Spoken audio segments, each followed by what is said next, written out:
میرے رہنے کا مکان بھی باغ کے احاطے ہی میں تھا۔ یعنی وہ مصنف کہہ رہا ہے کہ میں کہاں رہتا تھا، وہ اپنے رہنے کی جگہ بتا رہا ہے کہ وہ بھی باغ کے احاطے ہی میں تھا۔ احاطہ کا کیا مطلب ہے؟ یعنی ایریا جو باغ کے ارد گرد کا، یعنی باغ کے اندر ہی وہ رہتا تھا، اس کی رہائش کا بندوبست جو تھا وہ باغ کے اندر ہی تھا۔ احاطہ مطلب ہوتا ہے چار دیواری۔ میں نے اپنے بنگلے کے سامنے چمن بنانے کا کام نام دیو کے سپرد کیا۔ چمن کا مطلب باغ، پھولوں کا باغ، یعنی میں اپنے گھر کے سامنے ایک باغ بنوا رہا تھا اور اس کا سارا کام جو تھا وہ نام دیو کے سپرد تھا، جو وہاں کا مالی تھا۔ میں اندر کمرے میں کام کرتا رہتا تھا۔ میری میز کے سامنے بڑی سی کھڑکی تھی، اس میں سے چمن صاف نظر آتا تھا۔ لکھتے لکھتے کبھی نظر اٹھا کر دیکھتا تو نام دیو کو ہمہ اپنے کام میں مصروف پاتا۔ ہمہ کا مطلب ہے مکمل طور پر مصروف پاتا، یعنی اپنے کام وہ کرتا رہتا تھا، وقت ضائع نہیں کرتا تھا۔ بعض دفعہ اس کی حرکتیں دیکھ کر بہت تعجب ہوتا۔ تعجب کا مطلب حیرانی ہوتی۔ مثلاً کیا دیکھتا ہوں کہ نام دیو ایک پودے کے سامنے بیٹھا اس کا تھانولا صاف کر رہا ہے۔ تھانولا کیا ہوتا ہے بیٹے؟ تھانولا کا مطلب ہے پودوں کو پانی دینے کی جگہ، ٹھیک ہے، ان کے ارد گرد کی جگہ ہے، یعنی وہاں سے پتے ہٹا رہا ہے، وہاں سے چھوٹی چھوٹی جڑی بوٹیاں صاف کر رہا ہے۔ تھانولا صاف کر کے حوض سے پانی لیا۔ حوض کا مطلب کنواں یا تالاب بھی کہہ سکتے ہیں، اور آہستہ آہستہ ڈالنا شروع کیا۔ پانی ڈال کر ڈول درست کیا۔ ڈول کا مطلب پانی والا برتن جس میں وہ پانی ڈال کر پودوں کو پانی دے رہا تھا۔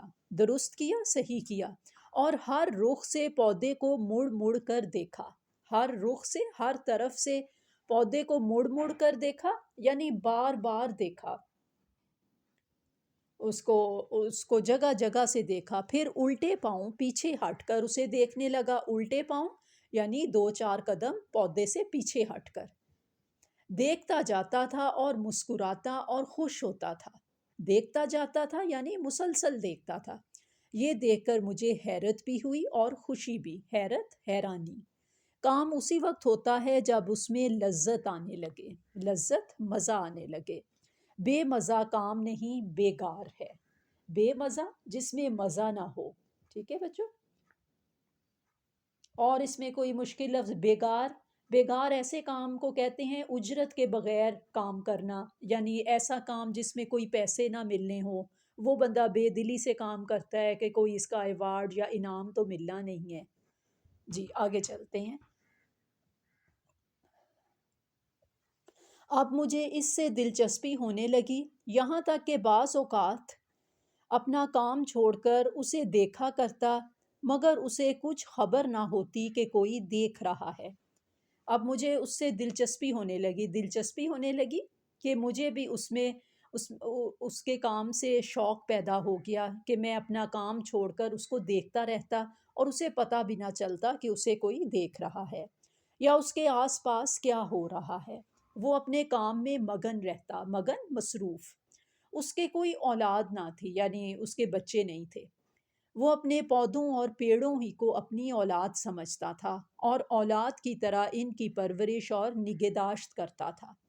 نگہداشت یعنی پالنا، ان کی حفاظت کرنا۔ جس طرح والدین اپنے بچوں کو پالتے ہیں، اسی طرح وہ پودوں کو اپنے بچے سمجھتا تھا۔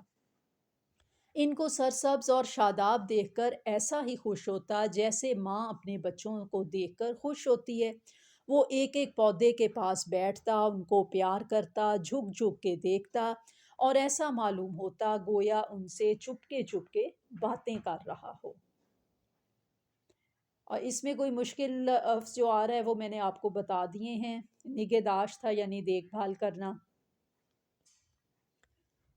جیسے جیسے وہ بڑھتے اور پھولتے پھلتے، اس کا دل بھی بڑھتا اور پھولتا تھا۔ پھولنا پھلنا، بڑھنا یا پھل لانا۔ ان کو توانا اور ٹانٹا دیکھ کر اس کے چہرے پر خوشی کی لہر دوڑ جاتی۔ توانا کا کیا مطلب ہے؟ یعنی بھرپور، توانائی سے بھرپور، سرسبز و شاداب۔ اور اس میں کوئی مشکل لفظ بچو؟ ٹانٹا، ہاں جی ہاں جی، ٹانٹا کا مطلب ہے مضبوط، وہی ایک ہی مطلب ہے سے، یعنی توانا بھی یہی ہے مضبوط، ٹانٹا کا مطلب بھی مضبوط ہی ہے۔ خوشی کی لہر دوڑ جانا، بہت وہ خوش ہو جاتا تھا۔ کبھی کسی پودے میں اتفاق سے کیڑا لگ جاتا یا کوئی اور روگ پیدا ہو جاتا، روگ یعنی بیماری، کوئی پودوں کی بیماری لگ جاتی تو اسے بڑی فکر ہوتی، بازار سے دوائیں لاتا، باغ کے داروغے یا مجھ سے کہہ کر منگاتا۔ یعنی کوئی بیماری ہو جاتی کوئی پودوں کو تو وہ اسی طرح ہی پریشان ہو جاتا جیسے ماں باپ اپنے بچوں کے لیے ہوتے ہیں۔ داروغہ کا مطلب جو باغ کا محافظ تھا، جو کہ نگہبان تھا باغ کا، یا اس کو کہتا یا پھر مجھے کہہ کر منگواتا، یعنی مصنف اپنے آپ کو کہہ رہا ہے۔ دن بھر اسی میں لگا رہتا اور اس پودے کی ایسی سیوا کرنا، خدمت کرتا جیسے کوئی ہمدرد اور نیک دل ڈاکٹر اپنے عزیز بیمار کی کرتا ہے، عزیز پیارا۔ ہزار جتن کرتا، ہزار جتن کرنے کا کیا مطلب ہے؟ یعنی بہت زیادہ کوششیں کرتا، بہت زیادہ اس کے لیے کام کرتا، کبھی بازار جا رہا ہے کبھی کچھ کر رہا ہے، اور جب تک وہ تندرست نہ ہو جاتا اسے چین نہ آتا۔ اس کے لگائے ہوئے پودے ہمیشہ پروان چڑھے اور کبھی کوئی پیڑ ضائع نہ ہوا۔ پروان چڑھے، بڑے یعنی بڑے بڑے ہو گئے پیڑ، درخت۔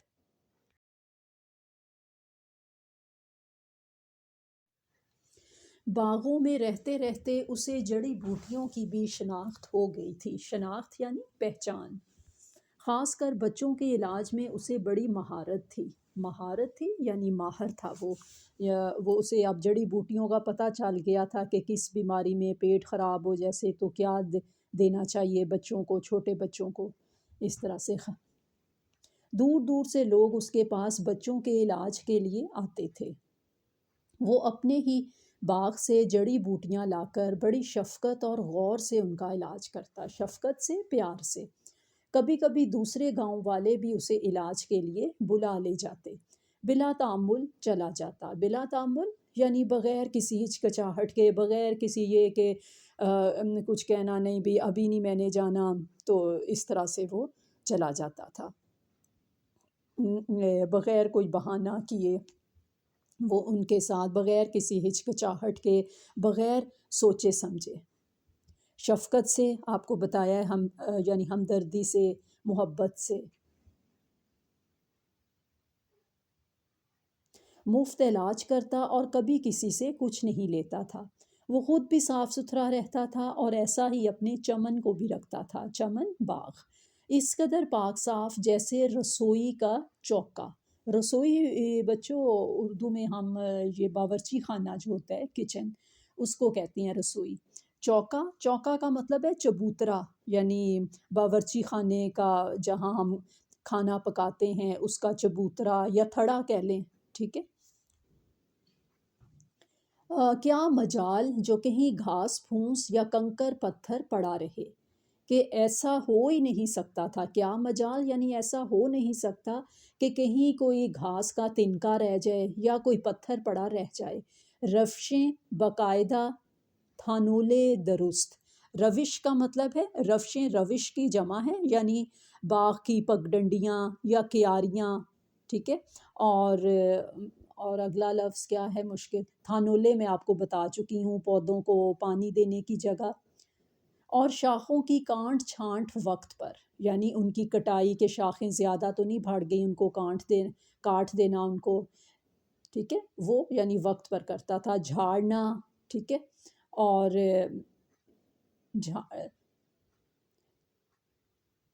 کانٹ چھانٹ کرنا، اضافی شاخوں کو کاٹنا۔ سنچائی، پودوں کو پانی دینا۔ صبح شام روزانہ کرتا تھا۔ غرض سارے چمن کو آئینہ بنا رکھا تھا، آئینہ یعنی شیشے کی طرح صاف۔ باغ کے داروغہ عبد الرحیم خان فینسی خود بھی بڑے کارگزار اور مستعد شخص ہیں۔ اب یہ ایک اور آدمی کا اس میں ذکر آ رہا ہے۔ مستعد یعنی ہوشیار، پھرتیلے۔ کارگزار کا کیا مطلب ہے؟ اچھا کام کرنے والے۔ باغ کے داروغہ تھے، داروغہ کا مطلب آپ کو بتا چکی ہوں کہ باغ کے جو نگہبان تھے وہ، اور مستعد شخص ہیں۔ مستعد یعنی ہر وقت ہوشیار، ہر وقت کام کے لیے تیار، اور دوسروں سے بھی کھینچ تان کر کام لیتے تھے، یعنی ان کو دوسروں سے بھی کام لینا آتا تھا۔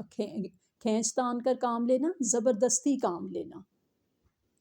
اکثر مالیوں کو ڈانٹ ڈپٹ کرنی پڑتی ہے، ورنہ ذرا بھی نگرانی میں ڈھیل ہوئی ہاتھ پر ہاتھ رکھ کر بیٹھ گئے۔ ہاتھ پر ہاتھ رکھ کر بیٹھنا، بیکار بیٹھنا، ڈھیل، سستی، کمزوری یا نرمی دکھانا، تو ساتھ ہی وہ کام چھوڑ کے بیٹھ جاتے تھے۔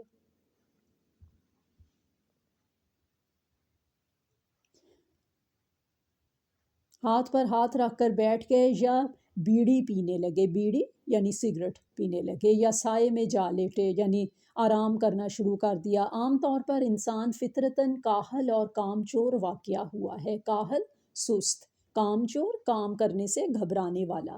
آرام طلبی ہم میں کچھ مورثی ہو گئی ہے۔ مورثی وہ چیز جو ورثے میں ملی ہو، ٹھیک ہے۔ اور اس میں کوئی مشکل لفظ آپ کو لگتا ہو، مورثی کا مطلب یہ بھی ہوتا ہے یعنی باپ دادا کی طرف سے ملنے والی کوئی بھی خوبی، کوئی بھی برائی اسے کہتے ہیں۔ آرام طلبی کا مطلب سستی، کاہلی وغیرہ۔ اچھا جی، ہم میں کچھ مورثی ہو گئی ہے، لیکن نام دیو کو کبھی کچھ کہنے سننے کی نوبت نہ آئی۔ نوبت نہ آنا یعنی ایسا موقع ہی نہیں آیا۔ وہ دنیا و مافیہ سے بے خبر۔ دنیا و مافیہ، دنیا اور جو کچھ اس میں ہے، یعنی دنیا کی جو بھی مصروفیات ہیں وہ اس سے بے خبر تھا۔ اپنے کام میں لگا رہتا، نہ ستائش کی تمنا، نہ صلے کی پرواہ۔ ستائش یعنی کوئی اس کی تعریف کرے، اسے کوئی پرواہ نہیں تھی۔ پرواہ یعنی خیال نہیں تھا۔ نہ یعنی تمنا کا مطلب اس کے دل میں یہ آرزو ہی نہیں تھی کہ اس کو اس کام کے بدلے میں کوئی انعام یا صلہ دیا جائے۔ ایک سال بارش بہت کم ہوئی، کنوؤں اور نالی اور باولیوں میں پانی برائے نام رہ گیا۔ برائے نام بہت کم، باولی ایسا کنواں جس میں سیڑھیاں اترتی ہوں، ٹھیک ہے بچوں، یہ کنویں کو کہتے ہیں باولی، اور جس میں سیڑھیاں بنی ہوئی ہوں۔ جی، اور بہت سے پودے اور پیڑ تلف ہو گئے، ضائع ہو گئے۔ جو بچ رہے وہ ایسے نڈھال اور مرجھائے ہوئے تھے جیسے دک کے مریض، لیکن نام دیو کا چمن ہرا بھرا تھا۔ دک کا مطلب ہے تپے دک، ایک بیماری کا نام ہے، یا جس کو ہم ٹی بی بھی کہتے ہیں۔ اور نڈھال یعنی کمزور، اور یہ مرجھائے ہوئے کا مطلب ہے کملائے ہوئے، یعنی جیسے پودوں کو پانی نہ دیا جائے تو وہ زرد ہو جاتے ہیں۔ اور وہ دور دور سے ایک ایک گھڑا پانی کا سر پہ اٹھا کے لاتا اور پودوں کو سینچتا۔ سینچنا کا مطلب ہے پانی دینا، اور پودوں کو سینچتا۔ یہ وہ وقت تھا کہ قحط نے لوگوں کے اوسان خطا کر رکھے تھے۔ اوسان خطا کرنا، پریشان کر دینا۔ قحط، کال، کسی چیز کا کال پڑ جانا، یا خشک سالی، جب بارشیں نہ ہوں تو اسے کہتے ہیں کہ خشک سالی ہو گئی ہے۔ اور انہیں پینے کو پانی مشکل سے میسر آتا تھا، میسر آنا، ملنا، مگر یہ خدا کا بندہ کہیں نہ کہیں سے لے ہی آتا اور اپنے پودوں کی پیاس بجھاتا، یعنی ان کو پانی دیتا۔ جب پانی کی قلت اور بڑھی، قلت یعنی کمی اور زیادہ ہو گئی، تو اس نے راتوں کو بھی پانی ڈھو ڈھو کے لانا شروع کیا۔ پانی ڈھو ڈھو کر لانا یعنی سر پر اٹھا کے لانا پانی۔ پانی کیا تھا؟ یوں سمجھیے کہ آدھا پانی اور آدھی کیچڑ ہوتی تھی، لیکن یہی گدلا پانی پودوں کے حق میں آب حیات تھا۔ گدلا یعنی گندا، آب حیات زندگی دینے والا۔ میں نے اس بے مثل کارگزاری پر اسے انعام دینا چاہا۔ بے مثل، جس کی کوئی مثال نہ ملتی ہو، لاسانی، کارگزاری اچھا کام کرنا۔ تو اس نے لینے سے انکار کر دیا۔ شاید اس کا کہنا ٹھیک تھا کہ اپنے بچے کو پالنے کے لیے کہ اپنے بچوں کے پالنے پوسنے میں کوئی انعام کا مستحق نہیں ہوتا، مستحق حقدار۔ کیسی ہی تنگی ترشی ہو وہ تو ہر حال میں کرنا ہی پڑتا ہے۔ پالنا پوسنا، پرورش کرنا، اور تنگی ترشی کا مطلب ہے مشکل حالات۔ جب اعلیٰ حضرت حضور نظام کو اورنگ آباد کی خوش آب و ہوا میں باغ لگانے کا خیال ہوا تو یہ کام ڈاکٹر سید سراج الحسن نواب سراج یار جنگ بہادر ناظم تعلیمات کو تفویض ہوا۔ اچھا جی، اس میں جو مشکل الفاظ ہے وہ لفظ ہے تفویض، کا مطلب ہے کسی کے سپرد کر دینا۔ ڈاکٹر صاحب کا ذوق باغبانی مشہور تھا۔ ذوق کا مطلب شوق، اور باغبانی کرنا یہی پودے لگانا، باغوں میں باغ بنانا۔ مقبرہ رابعہ درانی اور اس کا باغ جو اپنی ترتیب و تعمیر کے اعتبار سے مغلیہ باغ کا بہترین نمونہ ہے۔ نمونہ کا مطلب ہے مثال۔ جی آگے چلتے ہیں۔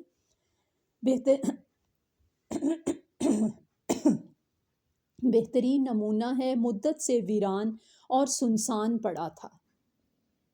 ویران اور سنسان کا مطلب بھی ویران ہے، یا آپ ایسے اس طرح کہہ سکتے ہیں اجاڑ پڑا تھا، اجڑا پڑا تھا۔ وحشی جانوروں کا مسکن تھا، مسکن یعنی وہاں رہتے تھے، گھر تھا، اور جھاڑ جھنکار سے پٹا پڑا تھا۔ جھاڑ جھنکار یعنی فالتو جڑی بوٹیوں، پٹا پڑا تھا یعنی بھرا ہوا تھا۔ مسکن کا مطلب ہے ٹھکانہ۔ آج ڈاکٹر صاحب کی بدولت یعنی ان کی وجہ سے سرسبز، شاداب اور آباد نظر آتا ہے۔ اب دور دور سے لوگ اسے دیکھنے آتے اور سیر و تفریح سے محظوظ ہوتے۔ محظوظ ہونا یعنی مزہ لینا، لطف اندوز ہونا، بدولت کی وجہ سے۔ ڈاکٹر صاحب کو آدمی پرکھنے میں بھی کمال حاصل تھا۔ پرکھنا، پہچاننا، کمال، مہارت۔ وہ نام دیو کے بڑے قدردان تھے۔ قدر جاننے والا، قدردان کا مطلب ہے۔ اسے مقبرے سے شاہی باغ میں لے گئے۔ شاہی باغ آخر شاہی باغ تھا، یعنی شاہی باغ تو پھر شاہی باغ ہی ہوتا ہے، اس کا یہ مطلب ہے۔ کئی نگران کار اور 20 مالی، اور مالی بھی کیسے کیسے۔ ٹوکیو سے جاپانی، تہران سے ایرانی، اور شام سے شامی آئے تھے۔ ان کے بڑے ٹھاٹھ تھے۔ نگران کار، کام کی نگرانی کرنے والے۔ 20 بہت سے۔ شامی کا مطلب ہے ملک شام کے رہنے والے۔ ٹھاٹھ شان و شوکت، یعنی بڑے وہ شان سے رہتے تھے۔ یہ ڈاکٹر صاحب کی اپج تھی۔ اپج کا مطلب بچوں کیا ہے؟ اس کا مطلب ہوتا ہے نئی بات، انوکھی بات، یا کوئی انوکھی بات ایجاد کرنا۔ وہ شاہی باغ کو حقیقت میں شاہی باغ بنانا چاہتے تھے۔ یہاں بھی نام دیو کا وہی رنگ تھا۔ رنگ یعنی انداز۔ اس نے نہ فن باغ کی کوئی تعلیم پائی تھی اور نہ اس کے پاس کوئی سند یا ڈپلومہ تھا، البتہ کام کی دھن تھی۔ فن باغبانی، باغ لگانے کا فن، سند ڈگری، ڈپلومہ کا مطلب بھی سرٹیفکیٹ، دھن لگن۔ کام سے سچا لگاؤ تھا، لگاؤ یعنی محبت، اور اسی میں اس کی جیت تھی۔ شاہی باغ میں بھی اسی کا کام مہا کاج رہا۔ مہا کاج کا مطلب ہے بہت بڑا کام، بہت عمدہ کام۔ دوسرے مالی لڑتے جھگڑتے، سیندھی شراب پیتے، یہ نہ کسی سے لڑتا جھگڑتا، نہ سیندھی شراب پیتا، یہاں تک کہ کبھی بیڑی بھی نہ پی۔ سیندھی شراب کا مطلب ہے بچوں کھجور کے رس سے تیار کی جانے والی شراب، ایسی شراب جو کھجور سے تیار ہوئی ہو۔ بیڑی بھی نہ لی یعنی بیڑی بھی نہ پی، سگریٹ نہیں پیتا تھا، بس یہ تھا اور اس کا کام۔